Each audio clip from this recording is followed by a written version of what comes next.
В Конгресі закликали спікера Джонсона винести на голосування врешті законопроект про допомогу Україні цього тижня.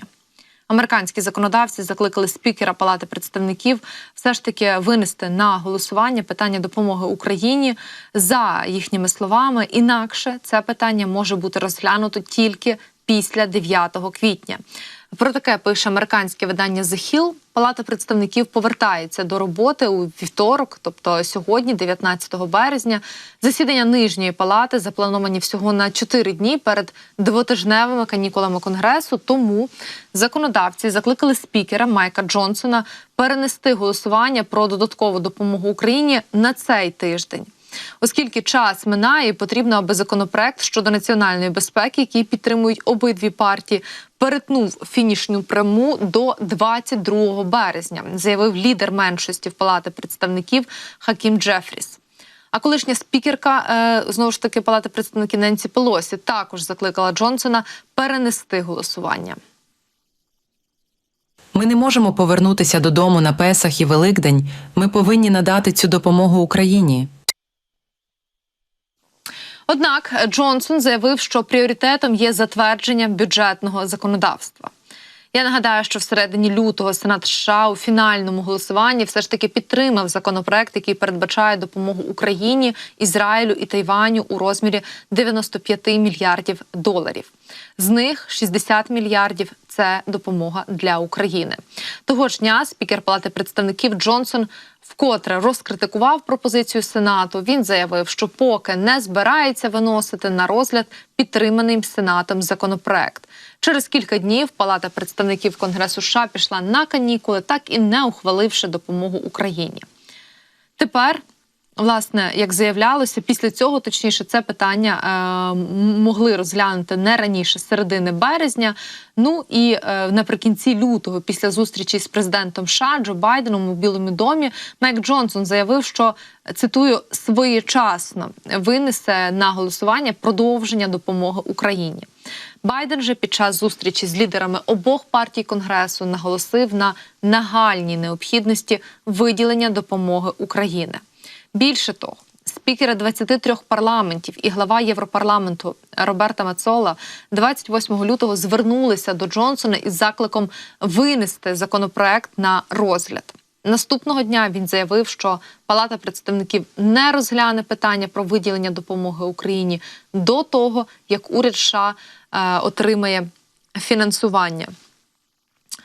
Байден, власне, як зазначається, на минулому тижні підписав закон про фінансування, щоправда, частина американського уряду до 30 вересня, але зрештою це рішення ухвалено, і якщо б не було інших, скажімо так, причин, то тоді б дійсно американські законодавці все ж таки мали б взятися за питання, зокрема, допомоги для України. Але, вочевидь, для республіканців, особливо для, зокрема, соратників Трампа, причина далеко не лише в відсутності стабільного фінансування американського уряду. Напередодні Джонсон зробив взагалі цинічну заяву, в якій згадав про Ізраїль і Тайвань, які борються за своє виживання, взагалі не згадавши про Україну, говорячи про ті війни і конфлікти, які тривають у світі.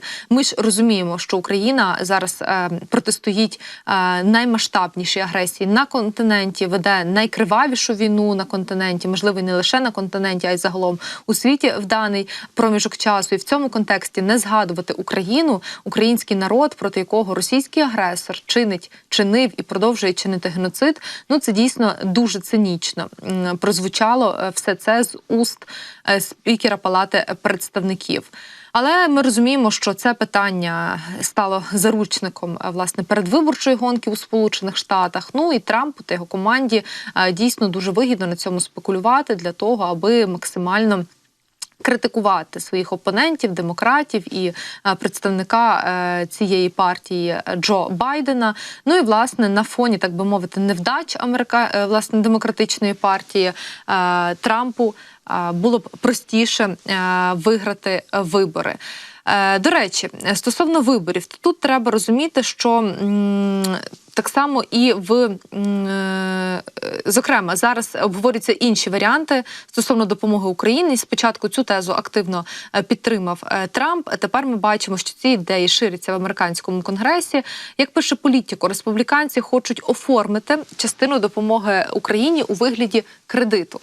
Члени республіканської партії в Конгресі США всерйоз почали розглядати варіант оформлення частини допомоги у формі позики, пише Політико. Ідея, за словами журналістів, циркулює вже кілька тижнів, натхненна нещодавніми заявами якраз колишнього президента Дональда Трампа про те, що всю іноземну допомогу США, не тільки Україні, мають надавати в борг, а не просто так. Варіант із кредитом серйозно сприймається і в Палаті представників, де голосування за допомогу Україні застопорилося за кілька місяців. Деякі республіканці підхопили цю ідею і запропонували її спікеру Джонсону.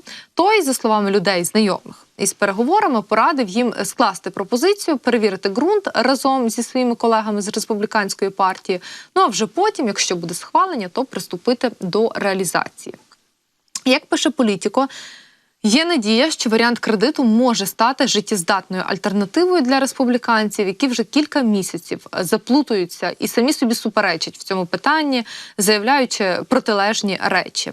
Під час дебатів прихильники оборонної політики, які вирішили не дозволити російському диктатору Путіну перемогти Україну, зіштовхнулися якраз з консерваторами, трампістами здебільшого, які відкидають ідею відправки грошей Україні, коли кордон зі Сполученими Штатами, начебто, як вони заявляють, все ще перебуває в руїнах, а держборг перевищує 34 трильйони доларів. Ну і от на фоні такої риторики члени республіканської партії дійсно думають про структурування кредитної угоди.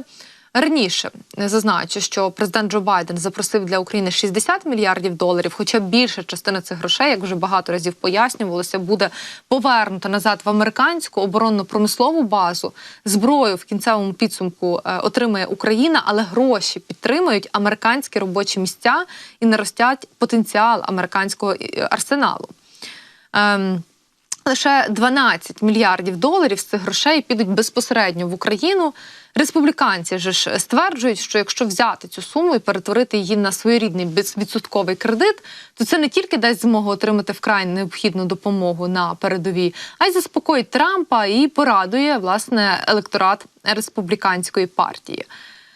Що ж, далі поговоримо про те, а які шанси, що демократи все ж таки погодяться на цей варіант. Політіко пише, що деякі республіканці перебувають у контакті з оточенням Трампа, аби подивитися, чи зможуть вони домогтися від колишнього президента дійсно схвалення цієї ідеї уже безпосередньо не на словах, а в дії, так би мовити.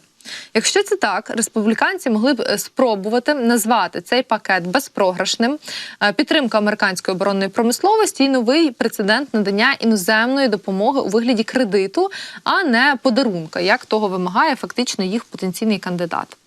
Однак не зрозуміло, чи підтримують цей план члени демократичної партії, адже раніше частина з них заперечували власне надання допомогу Україні у вигляді кредиту. А лідер меншості в Сенаті Міч МакКоннелл минулого тижня поставився взагалі з невагою до цієї ідеї, припустивши, що ухвалення законопроекту Палати представників і отримання допомоги забере занадто багато часу. Однак, як принаймні пише Політико, все ж таки республіканці думають, що в кінцевому підсумку демократи погодяться на такий варіант. Я нагадаю, що у Сполучених Штатах вже кілька місяців не можуть надати фінансування для нової допомоги Україні. Відповідний законопроект застряг у Конгресі. Нещодавно Сенат США підтримав виділення допомоги Україні, Ізраїлю та Тайваню на 95 мільярдів доларів.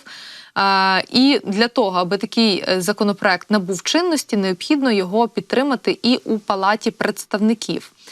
Ну, а цей процес, бачимо, дійсно дуже заштопорився. Спікер Палати Майк Джонсон відмовляється виносити його на голосування.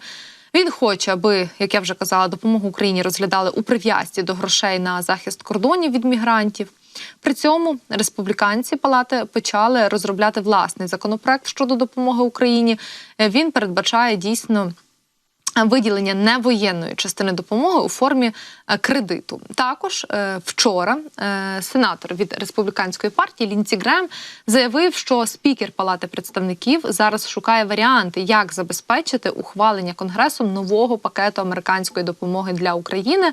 Варіантом може бути надання підтримки у вигляді безвідсоткового кредиту, а не в формі гранту, як це було раніше. Відреагував на такі дебати і такі дискусії очільник українського зовнішньополітичного відомства.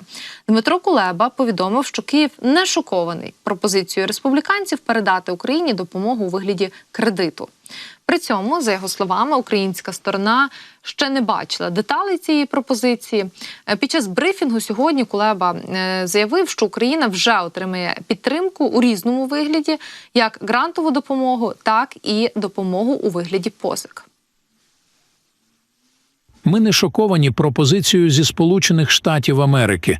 Питання полягає в тому, як щодо загальної структури допомоги, яка буде надана. І ми не бачили жодних деталей щодо цієї пропозиції, окрім як загальної згадки позики замість грантів. Але це не те, що шокує нас, тому що ми отримуємо підтримку в різній формі. При цьому Кулеба наголосив, що Україну справді шокує те, що рішення про військову допомогу досі не ухвалено. Ми наближаємося вже до кінця березня, а обговорення все ще тривають. Обговорення з питань життєво важливих стратегічних інтересів США в Європі досі тривають, підсумував міністр закордонних справ України Дмитро Кулеба. І дійсно ми бачимо, що республіканці-трампісти активно використовують цю тему для того, аби все ж таки здобути певні переваги у виборчій кампанії. І, на жаль, не так багато сподівань у нас уже дійсно стосовно того, що найближчим часом це питання може бути вирішене. І взагалі, дійсно, і наша влада, і фактично ми з вами вже розуміємо і усвідомлюємо той факт, що напередодні виборів у Сполучених Штатах, на цього союзника розраховувати нам точно не доводиться, принаймні так, як це було раніше. Розуміють це в тому числі і в Європі, і, на щастя, от саме наші європейські партнери зараз посилюють свою підтримку України на фоні того, коли Сполучені Штати занурені у свою внутрішню політичну кризу, знову ж таки, на фоні тих самих виборів.